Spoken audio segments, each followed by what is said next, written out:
আওয়ামী লীগ দেখেছি, বিএনপি দেখেছি, জাতীয় পার্টিও দেখেছি, এবার জামাত দেখতে চাই। হাসিনা চলে যাওয়ার পরে যদি আওয়ামী লীগের শত শত কর্মীকে আমরা দেখতাম রক কাটা, তাহলে আমরা ধরে নিতাম এটা শিবির করেছে।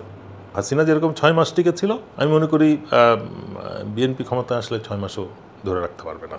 প্রথম কথা হচ্ছে যে জামাতের বিরুদ্ধে যে মিথ, যেগুলো অপপ্রচার, সেটা ব্যাপারে জনগণের ধারণা আমি মনে করি যথেষ্ট পরিবর্তন হয়েছে জামাত বা তার অঙ্গ সংগঠনের বিরুদ্ধে। সেটা কিন্তু লক্ষণীয় বিষয়। ইলেকশনে জয়ী হয়ে আওয়ামী লীগ, বিএনপি, জাতীয় পার্টির সরকার পরিচালনার যে অভিজ্ঞতা, সেটার পরিপ্রেক্ষিতে তার অঙ্গ সংগঠনের কার্যক্রম সম্পর্কে মানুষের যথেষ্ট তিক্ত ধারণা। সেই পরিপ্রেক্ষিতে এই যে বিপ্লবটা হলো, এই পরিবর্তনের গত 16 বছরের চরমভাবে অত্যাচারিত হওয়া সত্ত্বেও তাদের শীর্ষ নেতৃবৃন্দ জুডিশিয়াল কিলিংয়ের মাধ্যমে হত্যা করার পরেও এই দলটা নিজ যোগ্যতায় এখন আমি মনে করি অত্যন্ত সংগঠিত, এবং তারা শৃঙ্খলার সাথে কিন্তু তাদের রাজনৈতিক কর্মকাণ্ড চালাচ্ছে। তাদের কোনো রকম চাঁদাবাজি, কোনো রকম দখলবাজি যেটাকে বলে, আমরা এই ধরনের কোনো কিছু দেখছি না। আমি বলতে কিন্তু আমি জনগণের পারসেপশনটা বলার চেষ্টা করছি। জনগণ কিন্তু এটা স্পষ্টভাবে খেয়াল করেছে যে আওয়ামী লীগের স্বৈরশাসন থেকে দেশ মুক্ত হয়েছে, কিন্তু আবার আর একটা স্বৈরাচার তারা দেখার আভাস পাচ্ছে। সেই জিনিসটা তাদেরকে আতঙ্ক করেই হয়তো জামাতের দিকে নজর দেওয়ার সুযোগ সৃষ্টি করছে। এবং সেই পরিপ্রেক্ষিতে আপনার বক্তব্য যেটা, যে আমরা আওয়ামী লীগ দেখেছি, বিএনপি দেখেছি, জাতীয় পার্টিও দেখেছি, এবার জামাত দেখতে চাই।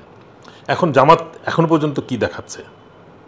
তাদের ছাত্র সংগঠন, যেটার বিরুদ্ধে সব থেকে বেশি অপপ্রচার ছিল, যেটা রক কাটা হ্যান ত্যান, তাদেরকে আমরা ঠিক অপোজিট, 180 ডিগ্রি অপোজিট একটা ছাত্র সংগঠন হিসেবে দেখছি। ঢাকা ইউনিভার্সিটিতে যেটা দেখি, বা জাহাঙ্গীরনগর, যেটা যথেষ্ট আমি মনে করি কি বলা যায়, ধর্মনিরপেক্ষ আইডিয়াতে যেটা ইউনিভার্সিটিটা প্রতিষ্ঠিত, যদিও এটা হওয়া উচিত ছিল না, বাট তার সত্ত্বেও জাহাঙ্গীরনগরেও কিন্তু তারা একটা যথেষ্ট ভালো রেজাল্ট করেছে।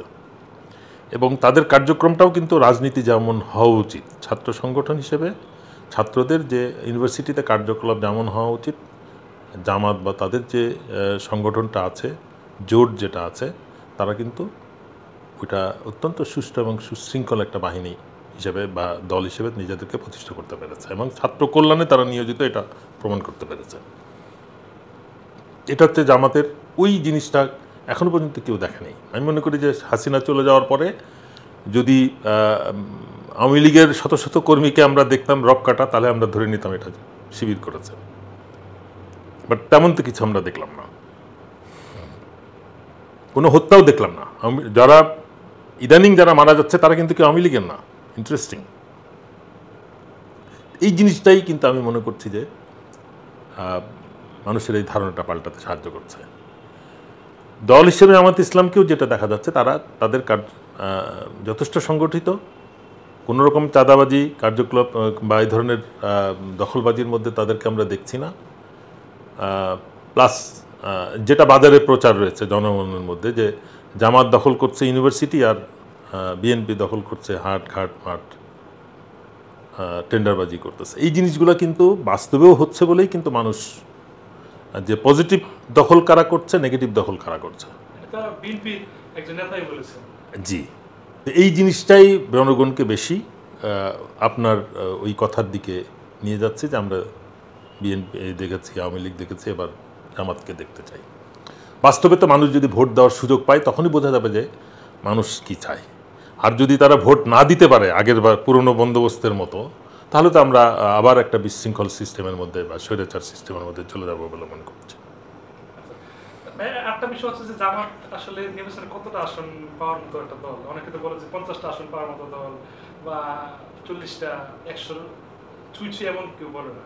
বাবার অনেকে কথা বলে যে 300 আসনে বিজয়ী হওয়ার মতো প্রার্থী একমাত্র বিএনপি দিতে পারে। আপনার পারসেপশন কি, জামাত কতটা আসন পেতে পারে? আমার এই আসন পাওয়ার বিষয়টা আমাদের মানে আমি মনে করি যে এটা কোনো সায়েন্টিফিক বা লজিক্যাল চিন্তাধারার রেজাল্ট না। বিএনপি যদি বলে আমরা 300 আসন দিয়ে 200 জিতে আসতে পারি, এটা তারা পুরনো বন্দোবস্তের এই ভোট কেন্দ্র দখলের মাধ্যমে যে এলাকা তার কতজন শক্তিশালী এবং অর্থবান প্রার্থী আছে তাদেরকে জিতিয়ে আনতে পারবে, এই বন্দোবস্তের হিসাব। আমরা কিন্তু অন্যভাবে হিসাব করতে চাচ্ছি। মানুষ নিরাপদে ভোট কেন্দ্রে যাবে, ভোট দিবে এবং প্রকৃত ভোটটাই কাউন্ট হবে এবং তারপরে যে যা প্রার্থী জিতবে সেই হবে সংসদ সদস্য।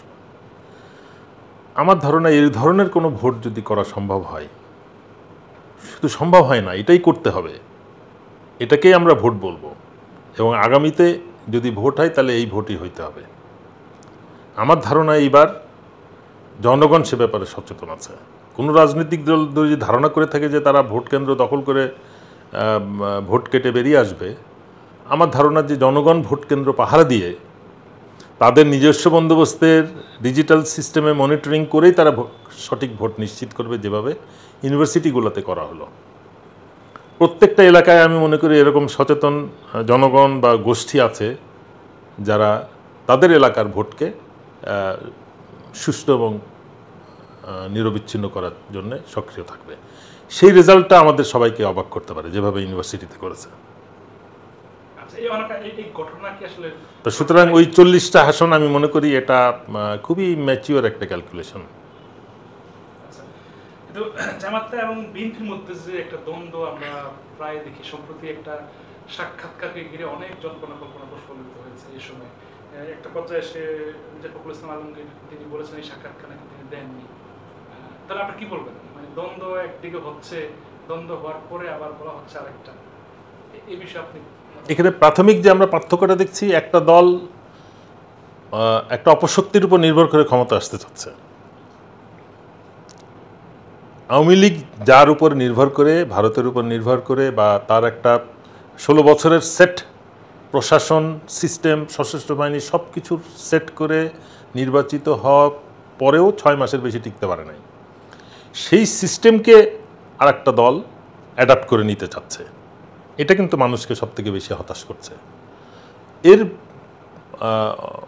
বিপরীতে আমরা দেখছি জামাত নিজের কর্মকাণ্ডের মাধ্যমে ইলেকশনে আসার চেষ্টা করতেছে। তারা কিন্তু এই দখলবাজিটা প্রকাশ্য না, সুতরাং আমি বলতে পারবো না, দায়ী করতে পারছি না। আমি ধারণা করছি, অনেকে বলতেছে যে দখল তারা করছে, বাট করলেও সেটা কিন্তু সোশ্যাল মিডিয়াতে আসছে না। সেই পরিপ্রেক্ষিতে আমার ধারণা যদি ভোটটা নিরপেক্ষ হয়, সুষ্ঠু হয়, রেজাল্টটা সবাইকে অবাক করবে এবং সেটা জনগণের পক্ষে হবে।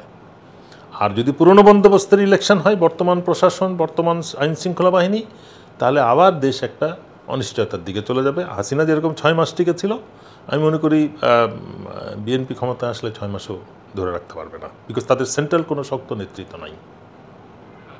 তাহলে মূল ঘটনা তো আসলে যেটা বলি যে ভারতকে ঘিরে, অবশ্যই ভারতকে ঘিরের থেকে সবথেকে যেটা দুশ্চিন্তার বিষয় হচ্ছে, ভারত কিন্তু এখন আর রিজিওনাল পাওয়ার নাই, সাইজে বড়, ওইটা তো এখনো ভাঙে নাই, যেহেতু সেটা বড় একটা দেশ, জনসংখ্যা ব্যাপক, ওটাও তার এলাকার কারণে, যে তার আয়তনের কারণে। কিন্তু যদি আমি সামরিক বাহিনী দেখি, একটা স্ট্র্যাটেজিক পাওয়ার হিসেবে যদি দেখি, রিজিওনাল পাওয়ার হিসেবে দেখি, ভারত আমি